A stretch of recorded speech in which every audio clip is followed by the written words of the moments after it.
محمد باقر علیہ السلام نے فرمایا، حضرت علی علیہ السلام کی دائی قبیلہ بنی ہلال کی ایک عورت تھی کہ جس نے آپ کو دودھ پلایا۔ وہ ایک خیمے میں زندگی بسر کرتی تھی اور اسی میں حضرت کی دیکھ بھال کیا کرتی تھی۔ اس کا ایک بیٹا بھی تھا جو حضرت علی علیہ السلام کا دودھ شریک بھائی تھا۔ یہ بچہ حضرت علی علیہ السلام سے 1 سال بڑا تھا۔ ایک دن وہ بچہ کنویں کے کنارے اپنا سر کنویں میں جھکائے بیٹھا تھا کہ علی علیہ السلام گھٹنوں کے بل چلتے ہوئے اس کی طرف بڑھے۔ آپ کے پاؤں خیمے کی رسی میں الجھ گئے۔ اس کے باوجود آپ رسی کو کھینچتے ہوئے اپنے رضاعی بھائی کے پاس پہنچے اور اس کا ایک ہاتھ اور پاؤں اس طرح پکڑا کہ اس کا ہاتھ اپنے منہ اور پاؤں ہاتھ سے پکڑ لیا۔ اچانک اس کی ماں وہاں پہنچی۔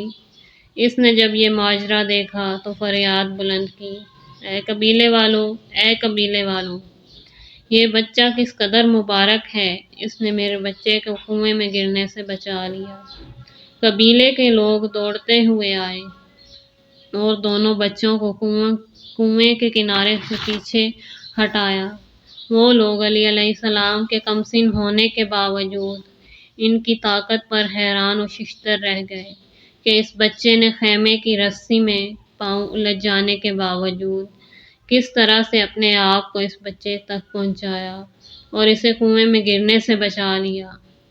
اسی لیے ماں نے اس بچے کا نام میمون یعنی مبارک فرخندہ رکھا۔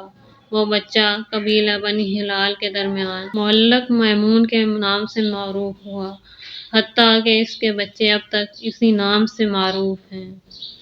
مؤلف کہتا ہے، یہ واقعہ بچپنے میں حضرت علی علیہ السلام کی قدرت و شجاعت کا مظہر ہے۔ حضرت علی علیہ السلام کی قدرت و شجاعت کے بارے میں بہت سی روایات نقل ہوئی ہیں۔ ان میں سے ایک روایت یہ ہے، ایک دن علی علیہ السلام نے اپنا دست مبارک ستون سے اس قدر زور سے مارا کہ آپ کا انگوٹھا پتھر میں گھس گیا۔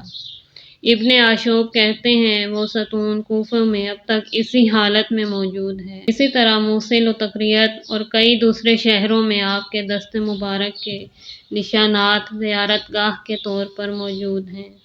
کوہ صور کے پتھر پر آپ کی شمشیر اور کئی دوسرے پہاڑوں پر نیزوں کے نشانات موجود ہیں۔ ایک دن منافقین نے حضرت علی علیہ السلام کو قتل کرنے کا پروگرام بنایا۔ انہوں نے آپ اور آپ کے اصحاب کو ایسی دیوار کے قریب کھانے کی دعوت پر بلایا جس کی لمبائی 30 ہاتھ اور اونچائی 15 ہاتھ اور چوڑائی 2 ہاتھ تھی۔ انہوں نے اپنے پروگرام کو عملی جامہ پہنانے کے لیے اس دیوار کو نیچے سے خالی کیا اور کچھ افراد کو مامور کیا کہ لکڑیوں کے سہارے دیوار کو تھامے رکھیں کہ جوں ہی علی علیہ السلام آئے تو دیوار کو علی اور ان کے چاہنے والوں پر گرا دیں۔ حضرت علی اپنے دوستوں کے ہمراہ دیوار کے نیچے بیٹھے ہوئے تھے۔ جب انہوں نے دیوار گرانے کے لیے اسے دھکا دیا تو آپ نے اپنے بائیں ہاتھ سے دیوار کو گرنے سے روک لیا اور دسترخوان پر کھانا لگا ہوا تھا۔ امام علی نے اپنے دوستوں سے فرمایا، بسم اللہ، کھانا شروع کریں۔ آپ خود بھی اپنے دائیں ہاتھ سے کھانے میں مشغول ہو گئے اور بائیں ہاتھ سے دیوار کو روکے رکھا جبکہ آپ کے اصحاب کھانا کھانے میں مصروف رہے۔ آپ کے دوستوں نے آپ کی خدمت میں عرض کی، اے برادر رسول خدا، آپ کھانا بھی تناول فرما رہے ہیں اور دیوار کو بھی گرنے سے روکے ہوئے ہیں۔ یہ آپ کے لیے باعث زحمت ہے کہ دیوار کو گرنے سے علی علیہ السلام نے فرمایا، دیوار کا بوجھ جو میں بائیں ہاتھ پر محسوس کر رہا ہوں، یہ اس لقمے سے بھی سبک تر ہے جو میرے دائیں ہاتھ میں ہے۔ قابل ذکر بات یہ ہے کہ قبل ازیں ہم اس روایت کو ذکر کر چکے ہیں کہ مولا علی علیہ السلام نے جب خانہ کعبہ کی دیواروں سے بتوں کو اکھاڑا تو دیواریں کانپ اٹھیں، پھر آپ نے بتوں کو زمین پر پھینک کر چور چور کر دیا۔ پیغمبر خدا صلی اللہ علیہ وآلہ وسلم نے فرمایا، اے علی، خدا کی قسم، اگر مشرق و مغرب سے بسنے والے تمام لوگ آپ سے جنگ و مبارزہ کریں تو آپ یقیناً تمام کو ہلاک کر دیں گے۔ واقعہ ہے کہ سفتی کہتا ہے، تاریخ نویسوں نے لکھا ہے، حضرت علی علیہ السلام نے جنگ نہروان میں 2000 خوارج کو قتل کیا۔ اس روز آپ نے میدان جنگ میں اس جوش و جذبے سے تلوار چلائی کہ شمشیر ٹیڑھی ہو گئی۔ آپ میدان جنگ سے باہر تشریف لائے، فرمایا مجھے سرزنش نہ کریں بلکہ شمشیر کو برا بھلا کہیں۔ اس کے بعد تلوار کو سیدھا کیا۔ واقعہ اشجع ثقفی، جس نے علی علیہ السلام کو قتل کرنے کے لیے شجاعان عرب کو بھیجا، ان میں سے ایک سپاہی نے اپنے کمانڈر سے کہا، کیا تمہیں معلوم ہے کہ ہمیں کس کے مقابلے میں بھیج رہے ہو؟ تم ہمیں اس چنگھاڑتے ہوئے شیر کے مقابلے میں بھیج رہے ہو جو زندگیوں کو ہوا میں اڑاتا ہے۔ خدا کی قسم، ملک الموت کا سامنا کرنا ہمارے لیے کہیں آسان تر ہے علی ابن ابی طالب کا سامنا کرنے سے۔ شیخ حسین بن شہاب الدین عاملی نے حضرت کی شجاعت کو اپنے اشعار میں کتنے خوبصورت انداز میں بیان کیا۔ وہ کہتے ہیں کہ جس وقت امیر المومنین علی علیہ السلام شدید جنگ کے دوران میدان کارزار میں آتے ہیں تو آسمانی فرشتے ان کا لشکر ہیں۔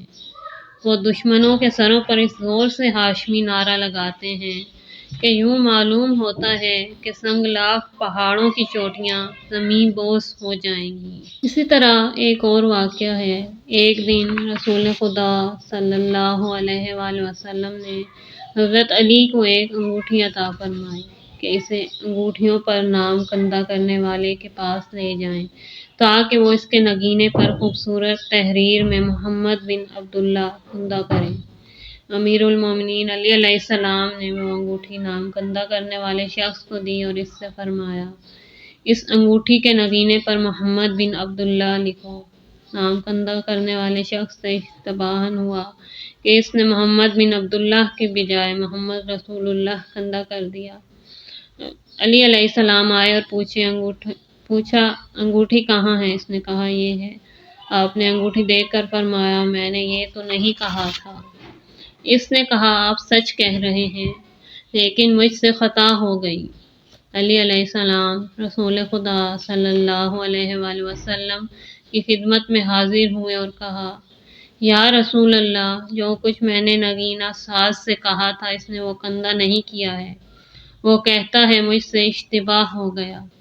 پیغمبر خدا نے انگوٹھی پکڑی اور دیکھ کر فرمایا، یا علی، میں محمد بن عبداللہ ہوں، میں محمد رسول خدا ہوں، اور انگوٹھی انگشت مبارک میں پہن لی۔ رسول خدا نے صبح کے وقت جب انگوٹھی پر نگاہ ڈالی تو اس کے نگینے کے نیچے علی ولی اللہ نقش تھا۔ پیغمبر خدا نے جب یہ ماجرا دیکھا تو حیران رہ گئے۔ اس وقت جبرائیل علیہ السلام نازل ہوئے۔ حضرت نے انگوٹھی کا سارا قصہ سنا دیا کہ ایسے ایسے ہوا ہے۔